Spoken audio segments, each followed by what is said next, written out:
We'll have.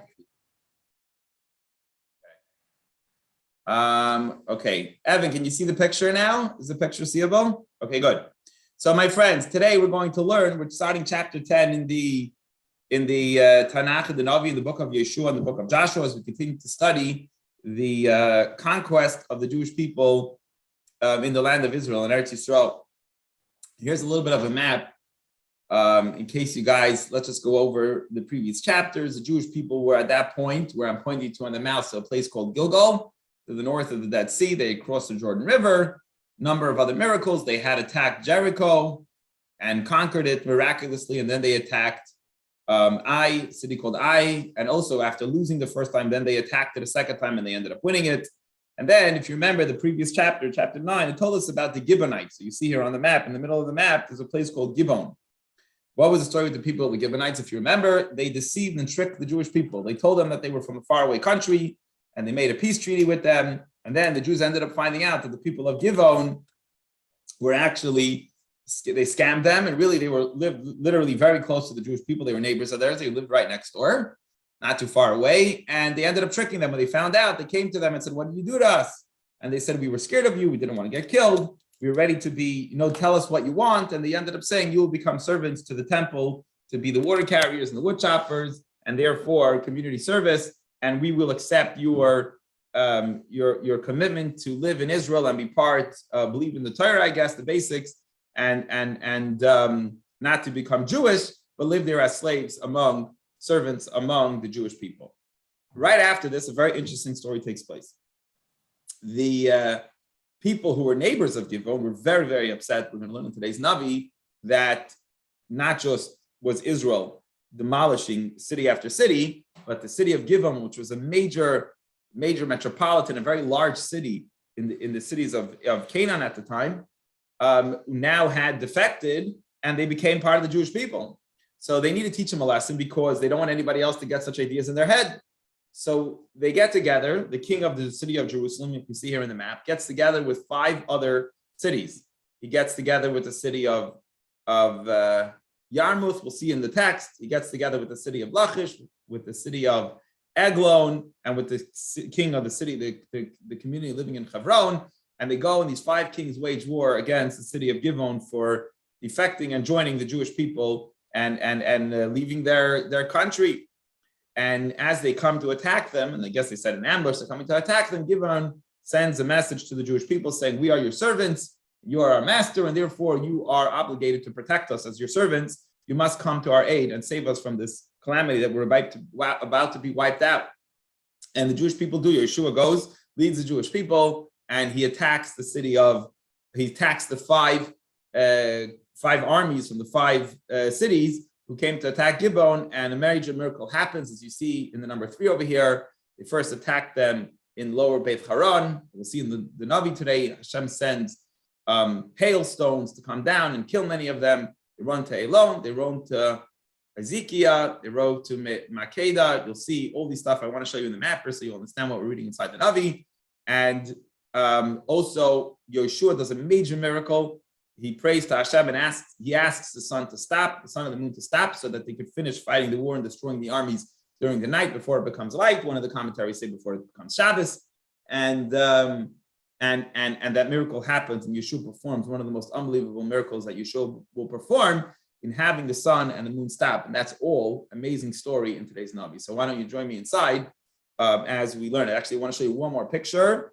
Wait, I don't know what's going on here. Sorry, guys. Let me go to one more picture, and I will show you the other. Where's the other picture? Right here. This is a map of how Israel will be divided. So what I want to specifically point out is the property of Benjamin. You see Benjamin's property goes over here, right on top of the Dead Sea, actually where the Jews were, the area where the Jewish people were, Gilgal. That's near where the Beis Hamikdash, the temple is going to the Beis Hamikdash is going to be built. And then to the west side of Israel is the tribe of Dan.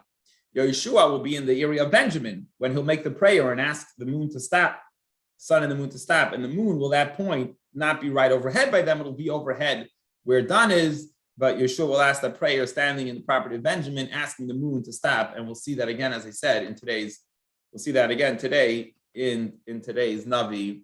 Let's see inside.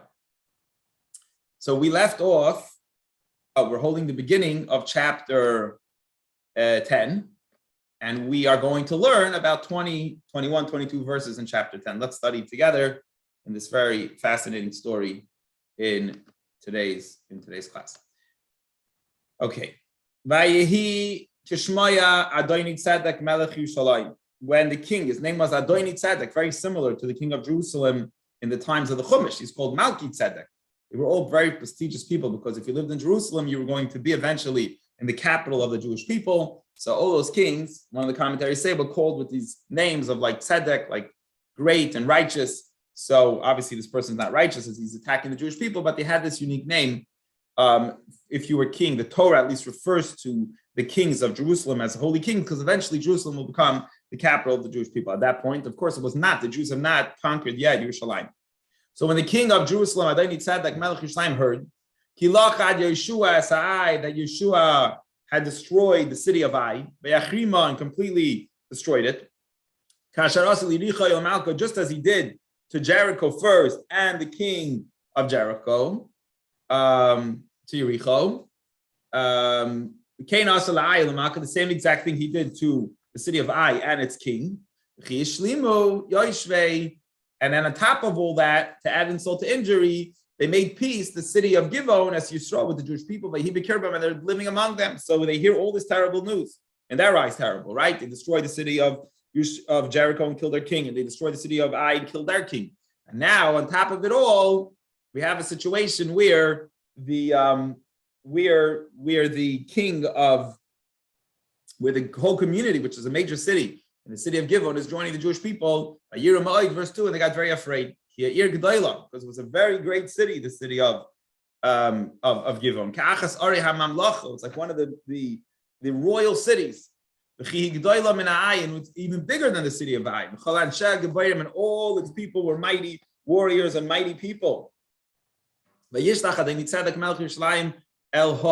he calls 5 of the cities together. He calls the king of Yerushalayim gets together, wants to battle with a group of other people. He calls Hoyam, the king of Hebron, Ve'es Piram, Melech Yarmus, and he calls Piram, the king of Yarmus, Ve'es Yafia, Melech Lachish, another king, Yafia, Melech Yachish, Ve'es Dvir, Melech Eglon, and he calls the king Dvir, the king of Eglon, Lamar, as I showed you in the map before, where those 5 cities were situated. He calls 4 of his friends, and he calls them all together, and he says, Alo Elai, come up with me, go up with me, Izruni, and help me, V'nakaz Givon, and we will destroy, we will smite Givon, because he made peace with the Jewish people. And they gathered together, these 5 kings got together, and these 5 Amorite kings came, Melech, and he lists the name again, Melech Yerushalayim, the king of Jerusalem, the city of Jerusalem, Melech Hebron, the king of Hebron, Melech Yarmus, Melech Lachish, Melech Eglon, the king of Yarmus, Lachish, and Eglon, them and their whole camps. Yachnu al Givon, and they encamped. They surrounded, they camped by Givon, and made war against it. So now the people who had agreed to become the servants of the Jewish people are now going to reach out to the Jewish people. The people of Givon sent a message to Joshua to his camp at Gilgal, in Gilgal. Lamer saying, Al teraf yadecha me'avdecha. He says, don't slack off, don't hold back, don't loosen your grip, your hand from us. Me'avdecha ale, we are your servants. Ale aleinu, go up to us, meher quickly. Vaishia and save us. Vaishia vazreinu, save us and help us. Because all the Amorite kings who live in the mountains here have all gathered against us to wipe us out, and we are your servants. Yeshua and Gilgal. So Joshua went up from Gilgal, him and the whole nation, who went to wage war with him, and all the men of valor, the army, the warriors went out with the Jewish people now to stand up for Gilgal, who they had made the peace treaty with them before. Now, I just want to share with you what something the commentaries say, is this is all planned from Hashem in order to help the Jewish people make it easier to conquer Eretz Yisrael. Because imagine if the Jewish people had to go city by city to Jerusalem and to Hebron and to every single city and then attack the city one-on-one. First of all, I guess it would be much longer, much more detailed war. And second of all, you know what happens when there's a war? It completely destroys the area that they're in. You have to rebuild it. Hashem had already promised the leaders earlier of the Jewish people that he's going to give them whole cities. So this is actually, it works out to the Jewish people's benefit that they're able to right away in one shot attack the 5 Amorite kings in one area and attack them without destroying the cities that they're from, all these different kings that live in the south of Israel. And God tells Joshua, so what does God think about this situation? He says, Joshua, Al-Tira mehem, don't be afraid of them. Because I put them in your hands. Not one of the men will stand up before you. They're going to completely run away from you, as we're going to see in the story. So Yeshua has this promise from God. Everything's going to go amazing. They're going to succeed in the war. And Joshua came upon them pisoing suddenly. Surprise attack. Kol halayla, olam min Gilgal. That whole night, he came up from the city of Gilgal, like I showed you in the map. The Jews were living in Gilgal, and they traveled to the city next to them, to the Gibeonites, to protect them and wage war against the 5 cities that have come up to attack the city of Gibeon. In one night, it's really quick. It's a miracle that they could take the whole army so quickly and attack the enemies who were there. Yehumam, Hashem, and Hashem made them confused. And as the commentaries say, the beginning of the loss of the war is one's confusion. You know, the whole success of a battle, of an army, is when they're organized and when they're having a very organized battle plan and, you know, everything takes place. But here, they're in total disarray. And they slew them a great slaughter. They tremendously attacked them, the Givon, in the city of Givon. And then they started to run away, as I showed you in the map before. By Yidufim, Derech Mali, Beis Chorin, they chased them by the way of Beis Chor, which was the first stop. Vayakim Ad, and they chased them all the way down, as we saw in the map before, Ad Azekah Va'ad Makeda, until the city of Azekah, all the way south of where they were, and to the city of Makeda. And great miracles happened on the way, and he's going to tell you the details. When they were running away from the Jewish people from the city of Gilgal. The Moirad Beis Chorin, as they were going down south from the city of Choran, Hashem started sending on top of them Avadim Gedoylus min HaShamayim, big stones from the Shemayim. Ad Azekah, until the city of Azekah, they're running away, and Hashem starts sending these huge stones down on them. Vayamusu Rabim, and many people died. Vayamusu Rabim asher meisu b'avnei habarat masher hargu b'nei Sabachar. Many more people died with these heavy hailstones that Hashem sent down, and then more than died with all the people that the Jewish people killed from those armies. And at that time, an amazing miracle that Yeshua will become very famous for took place. What happened? Yeshua spoke to Hashem in front of all the Jewish people, and he says, on that day, as Hashem was allowing the Jews to win against the Amorites, in front of their eyes, he says, Shemesh be given to him. He says, Sun, stop where you are. And the moon stopped in the area of Ayalon. Everything stopped where you are. Now, Rashi says, what is this wording here that Yeshua is telling him to stop? So first of all, Rashi says, interesting, that the sun and the moon, the sun says Shira, sings praises before Hashem. Its job is to sing Hashem's praises. How does the sun sing Hashem's praises? By constantly moving and traveling, it's bowing and praising Hashem with its movement. Now, if Yeshua is going to ask the sun to stop praising Hashem, who's going to praise Hashem? So Yeshua, Rashi brings here that Yeshua said, I will sing the praises instead. I will take your place. You stop, you be silent, you stop singing Hashem's praises, and you wait for us. Wait right there until the Jewish people could finish destroying, have enough time as it's dark out, or I think one of the commentaries saying so that it won't become Shabbos, finish destroying the enemies as we need to.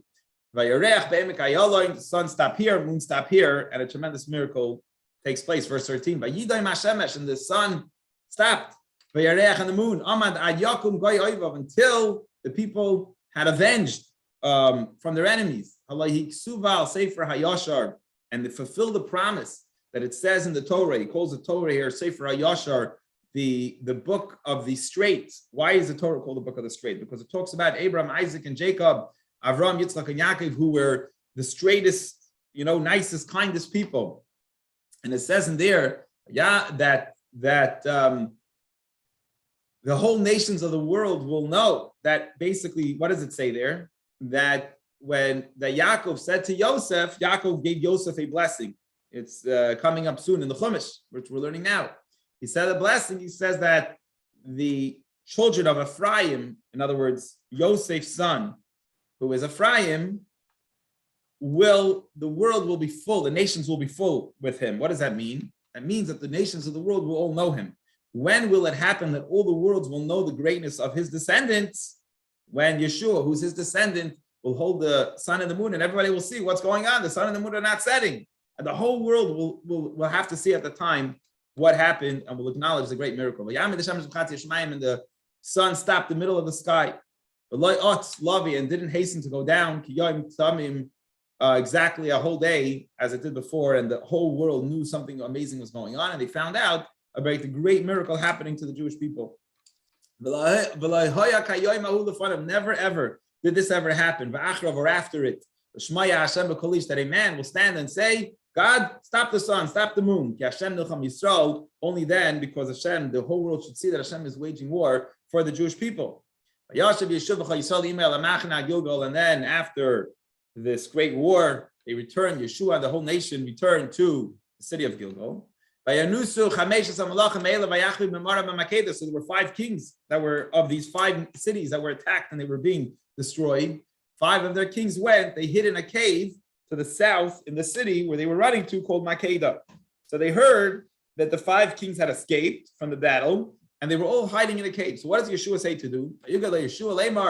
And they came to Yeshua saying, we know where it is. There's a cave in the city of Makeda to the south of where this whole attack took place. And the 5 kings are hiding over there. So Yeshua says, he says, roll very big stones on the mouth of the cave.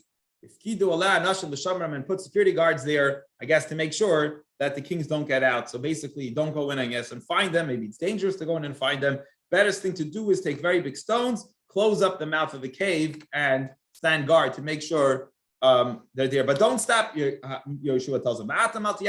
Don't stop, wait here. Literally keep on running. Send the rest of the people to run after the enemies.